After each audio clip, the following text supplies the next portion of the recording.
Welcome to the Maltepes Show. Greg's second appearance on the Maltepes Show. You were here for the first episode, and now you're back for the 16th episode. Thanks for having me.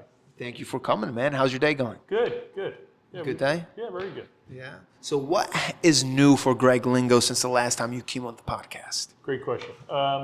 Most of what I do is real estate development. So the real estate market's changed considerably over the last, really 15 years or so. The country has had less new homes built, and that's causing a real problem in that there's not enough houses to house the people in our population. So on the new construction side, we're seeing a lot of demand still. There's kind of this pent-up demand. It's hard for folks to find the right place. But at the same time, it costs us way more to build a house now than it did. I think it's probably twice as much as it cost 15 years ago to build a house now. How about 15 years before that? It wasn't this drastic increase that we see now. The drastic increase really kind of right before COVID, the price to build a house spiked considerably. Just the materials, labor as well. We have a constrained labor supply here as well.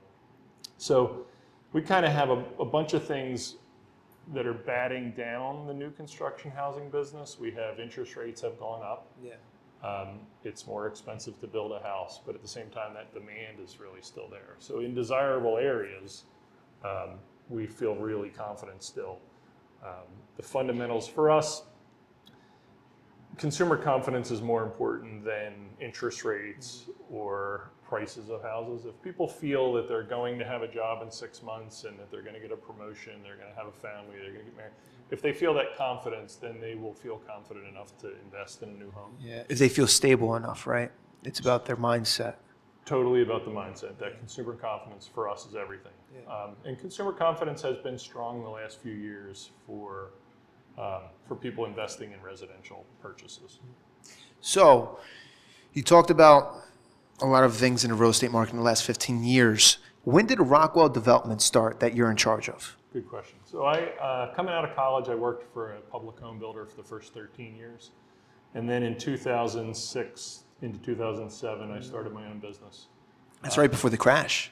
Correct. Yeah, and I actually got a little bit lucky there. I started right around when the crash was happening, so I didn't purchase a bunch of assets at some inflated value. So during 2008, 9, 10, 11, and 12, I was able to purchase properties at a discount, I would say. I had a company called Cornell Homes that we sold in 2013 to a public company out of California. Wow.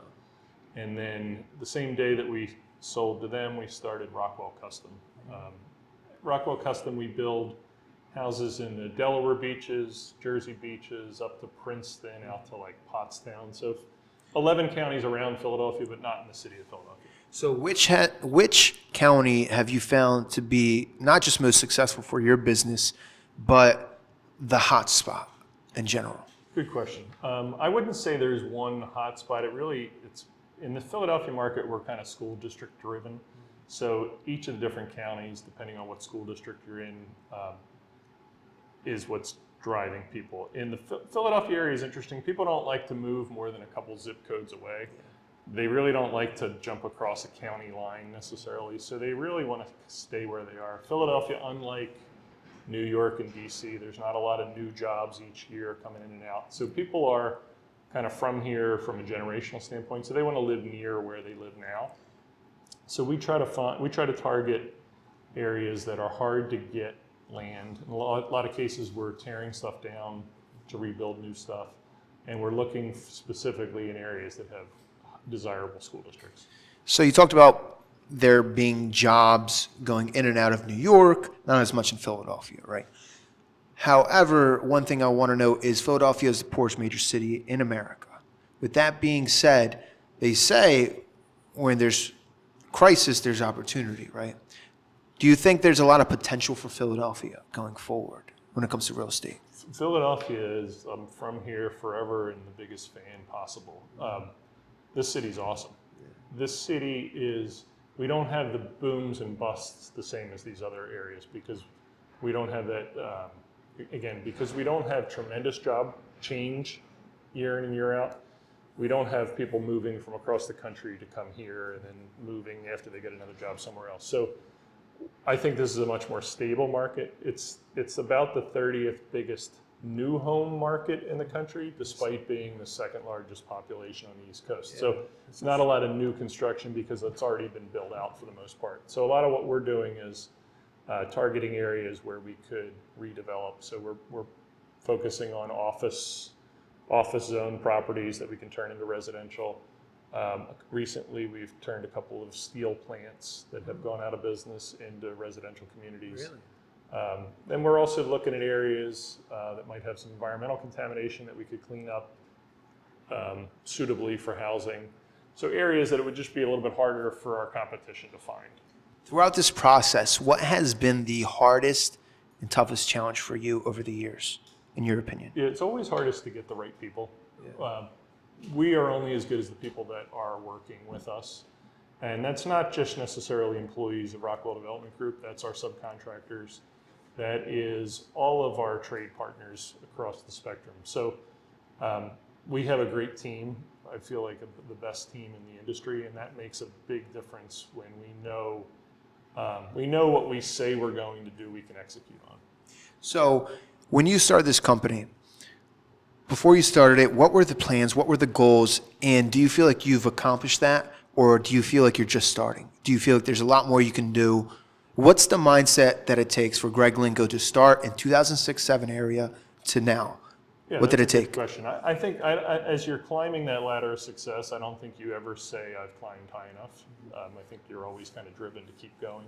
For me, it's important to give back. So one of the things that our company does, we have these giving circles where we take, of our 30 employees, we each have, there's 3 groups of 10, and each of those 10 groups of people are challenged with finding a cause for that year. And they kind of sponsor that cause and donate. It's not just a matter of money, it's time and it's commitment to the cause.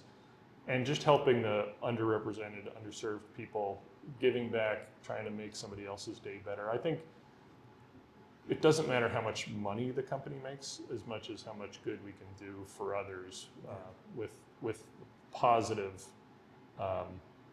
support that our employees can give back to the community. How do you build such a great team? You said you have one of the best teams, if not the best team in the industry. How do you build that great team? Good question. I think it's loyalty. It's I feel like our employees know that we're committed to them.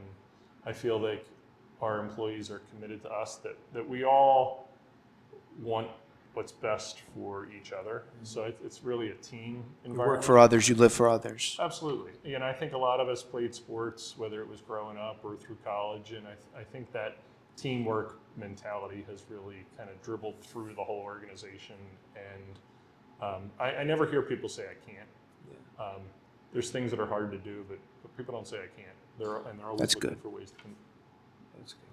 So when it comes to being a leader, you talked about teams, you talked about sports, how teamwork is very important. Similar to sports, growing up, you get that foundation.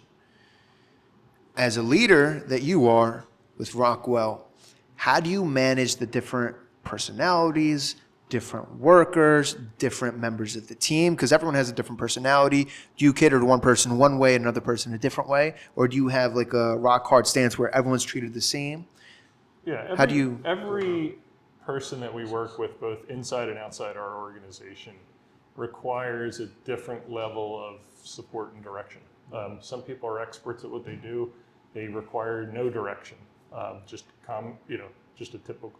Some people are experts at what they do and they don't require direction. They need support, obviously, like anybody does. But just a pat on the back goes a long way with some folks. And in some folks, it's important that they have the ability to make decisions. I think that's critical. That we don't have an organization where only one person can make the call on something. We want people to be out there as problem solvers and to remove the friction in the process. If we have people that are critical thinkers that can remove friction in the process, we're going to be able to get so much quicker results and better results at the end. How does building down the shore differ from building towards like the outside of the Philly suburbs? Yeah, the actual construction at the shore is a little bit different. The materials, that salt air really does break down some of the exterior materials. That's what I was wondering. The foundation construction is a little bit different, where you have to build on pilings. Other than that, the fundamentals are pretty much the same. Try to deliver a home at a good value, build it on time, build it within budget. All those variables we still try to manage from the beginning to the end of a project. And how do you find specific locations? Are there certain things in which you target, like you have a checklist that you check off? How do you go about that process? That's a good question. I can't compete with the national builders on buying a farm in Chester County when there's 50 farms right around it. They'll beat me on the price per square foot. They can build a house cheaper than I can build a house. So I'm not looking for that. I'm looking for areas that are hard to get approved. A lot of times that means there's some environmental cleanup, there's a building that has to be torn down, maybe it needs to get rezoned into something else. And that's a little bit of my competitive advantage, that I'm willing to Go the extra mile. Well, I have the patience that I'm not worried about what my quarterly earnings report looks like, because I'm looking at this on the long term. So a good example, we just settled this past summer our last customer at a project called Ventry. Ventry is the old Edgemont Country Club on Westchester Pike in Edgemont. I met the seller of the Edgemont Country Club in 2001. So I met the seller in 2001. I moved my last person in 2024. So there's not a lot of public companies that are able to invest 23 years in a project to get it from beginning to end. But for us, we saw the location was phenomenal. We knew we could deliver value there. The school district's really good. Not a lot of environmental cleanup. We had to get it rezoned. So a lot of things that we were able to do to get it to where it ultimately became a great community of 150 homes. We also were able, one of the things I'm most proud about that community is we preserved open space. So we kind of clustered the development to have more open space, smaller lots, but those smaller lots enabled more open space around it. You talked about zoning permits and how you're willing to go through, rezoning, all of that. How important is it to have connections in, whether it's comes to the permits, whether it's this, to have such a big network that you can call someone, help me out here, this, whatever the case is, going back and forth? How important is that network to you? Yeah, I think the network is critical, but we don't have connections that are going to make a process easier. It's more that we know who to go to for the right answers. So when we are in different municipalities, there might be a particular engineer or a particular attorney that's worked with that township or municipality before, and they might be more familiar with the process. So we'll take advantage of that type of know-how. For us, we won't build in areas that we don't know really well. So we really want to make sure we understand that sub-market.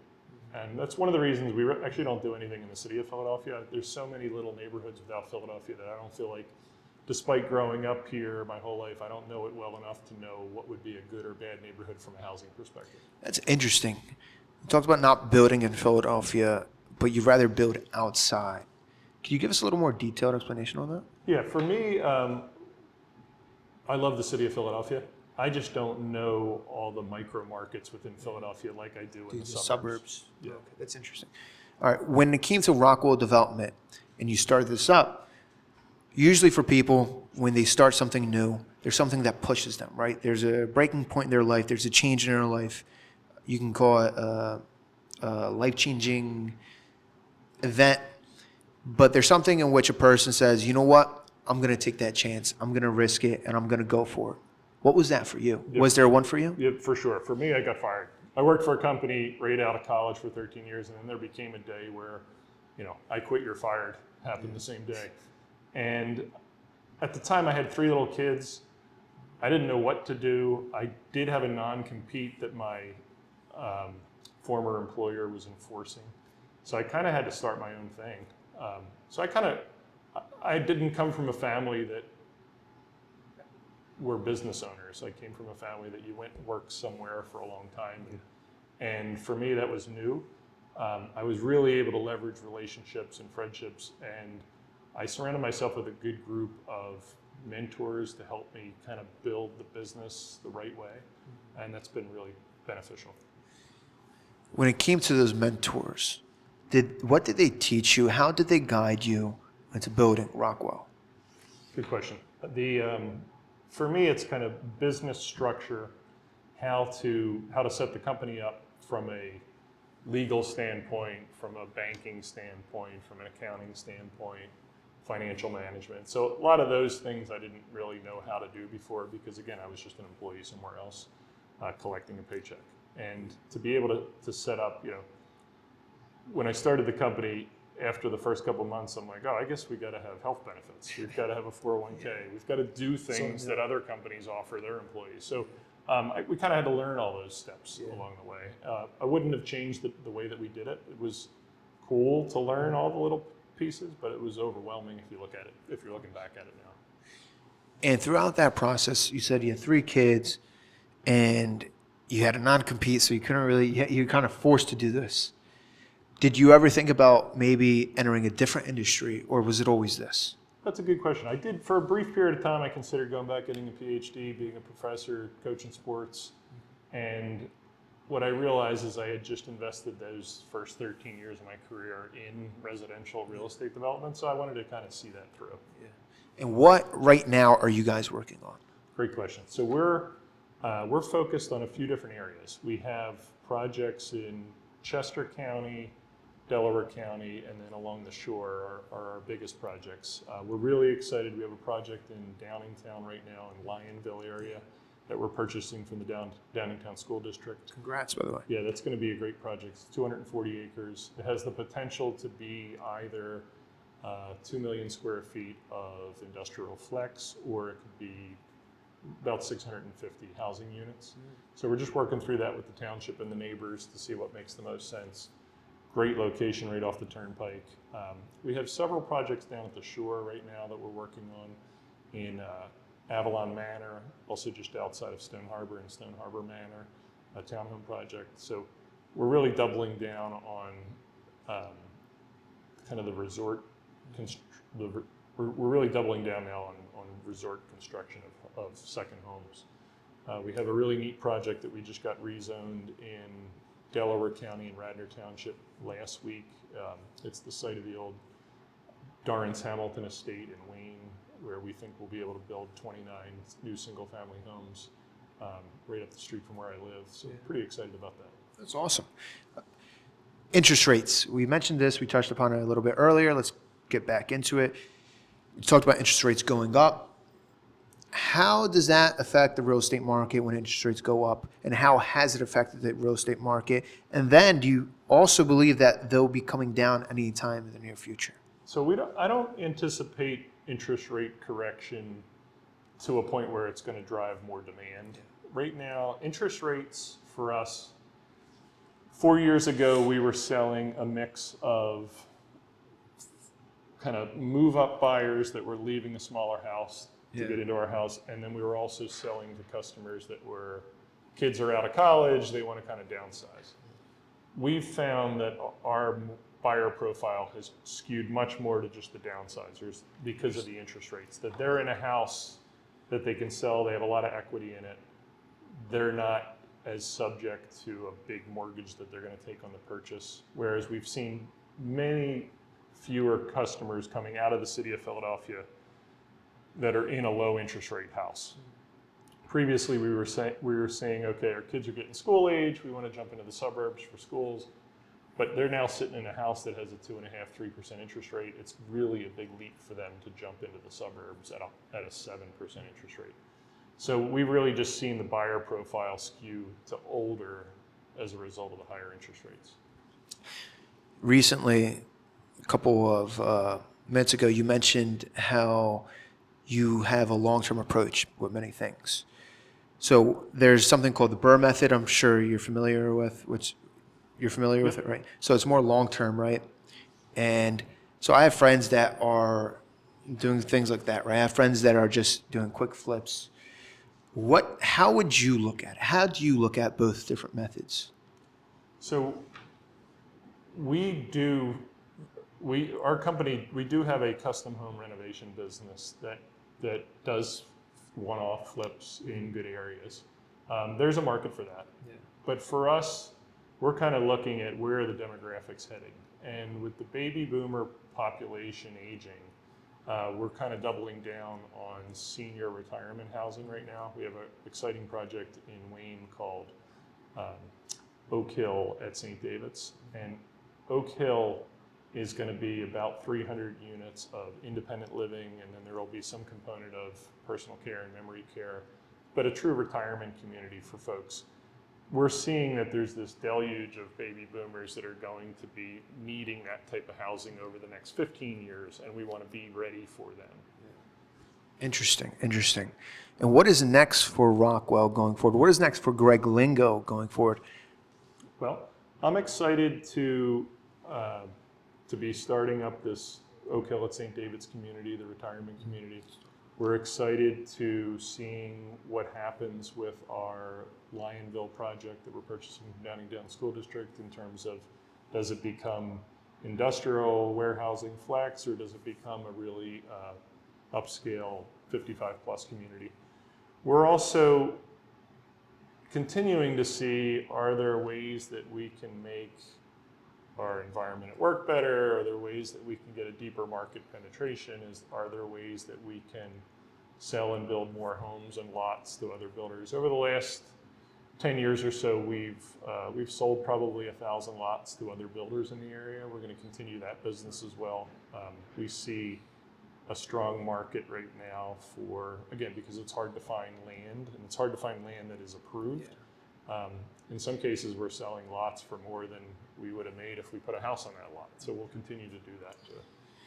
You talked about long-term methods. You talked about many of your different processes. You talked about your mindset. We went through all of those different things. However, we haven't talked about time efficiency.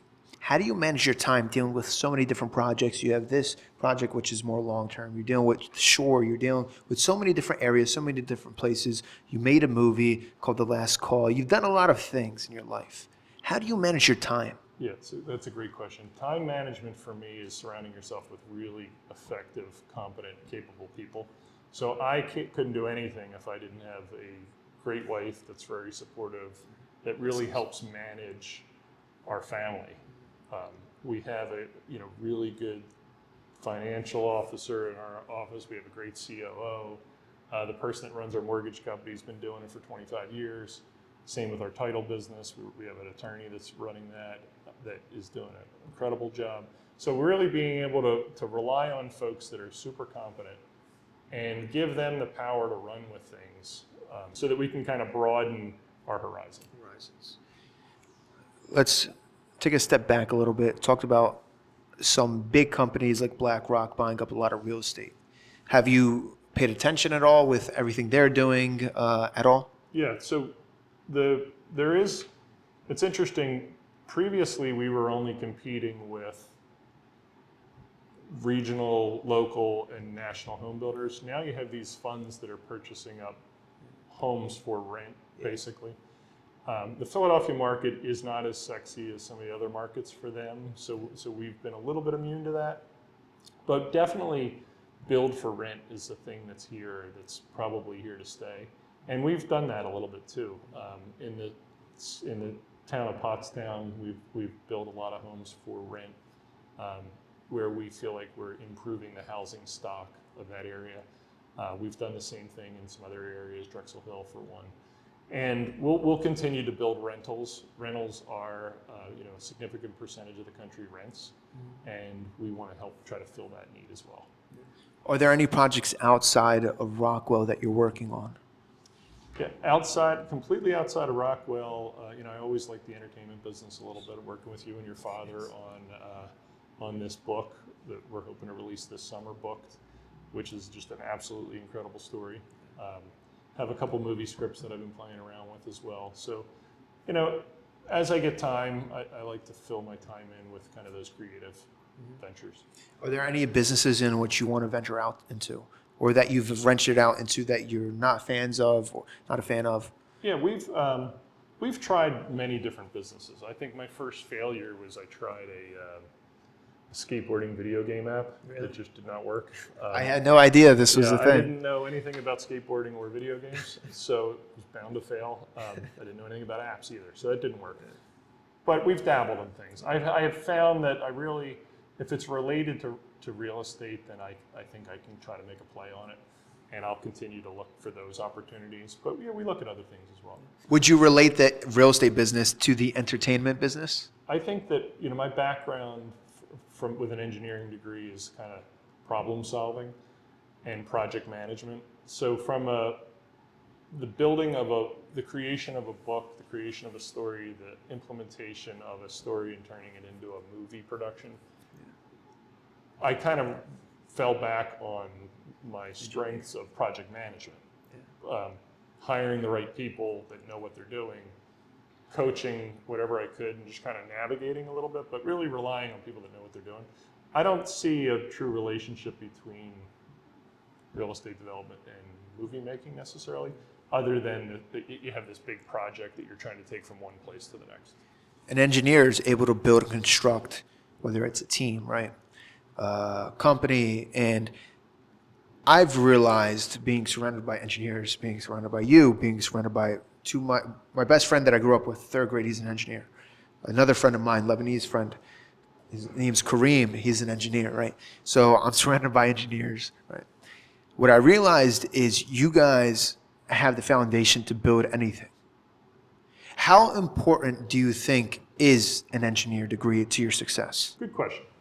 I don't know that it was specifically that degree as the methodology that's driven in. Yeah. Engineering degree, you have to solve problems the whole time. There's problem sets, they're hard. Yeah. I didn't get good grades in engineering. I don't think any of that matters, but it was the ability to see a problem and try to come up with a solution that has helped me tremendously in business.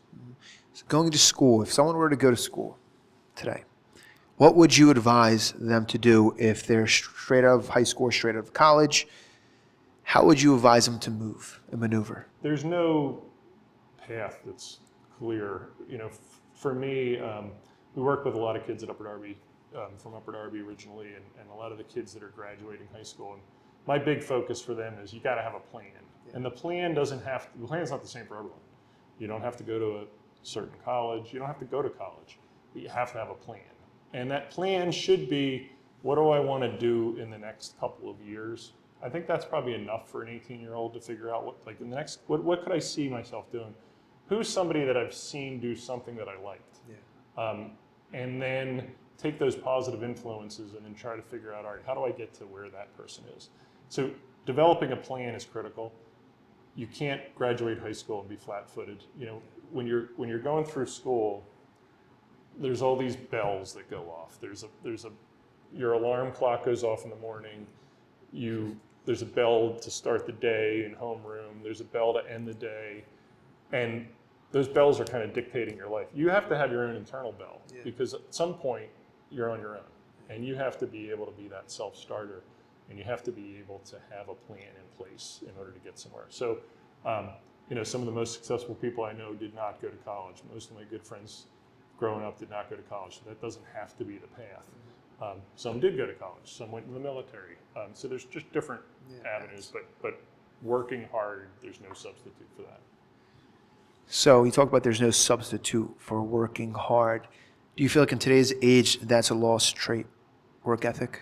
I don't know. I'm not seeing that so much. I think that for somebody to be surprised they're not successful when they haven't worked hard, to me is a little dumbfounding. Like, as long as you work hard, you're going to be a success in something. The whole work-life balance thing, I would say I don't have that. I work really hard and I do my best to fill in the life stuff, but to get where I need to get from a business perspective, I've got to work harder than my competition. Yeah. And I'm going to do that before I think about necessarily the holistic life-work balance. Interesting approach. We talked about work ethic, right? We talked about how, whether it's a lost trait, whether it's not, we talked about paths. If you had to summarize your path in one sentence, one paragraph, how would you summarize it? So my path was full of failure. And I think that being able to accept failure and then realize, all right, that didn't work. I'm going to fix that. You know, that interaction I just had with my coach didn't work the way I wanted to. The next time I have that interaction, I'm going to do it differently. And keep getting better as a result of your failures is how you can maximize your potential. It's like the Michael Jordan quote. He talked about how he missed thousands and thousands of shots. And the reason he missed those shots ended up being the reason he hit all of those game winners. No doubt. Yeah. All those misses, all those failures are what drove him to success. Totally. Yeah. I think this is an awesome podcast. Thank you for coming on, Greg Yeah, thank Lingo. you. Amazing conversation, It was fun. amazing time, and you enlightened me on a lot of stuff. Where can we find Greg Lingo? Where can we find Rockwell Development? Please give the audience some detail. Yeah, you can find us on rockwellcustom.com or my kind of umbrella company of cornellventures.com, where we have all of our different assets. Can we find you on LinkedIn, any of these different Absolutely. social media accounts? Yeah, we're on LinkedIn, Twitter, All the social medias. all the social media. We're in Instagram as well as Facebook. Awesome. Thank you so much. Make sure to subscribe, like, comment your thoughts. Let us know what you think of the episode. Let us know who you want to see on the Maltepes show. And let us know when you want us to bring Greg Lingo back on. Thanks, buddy. Thank you. Take care.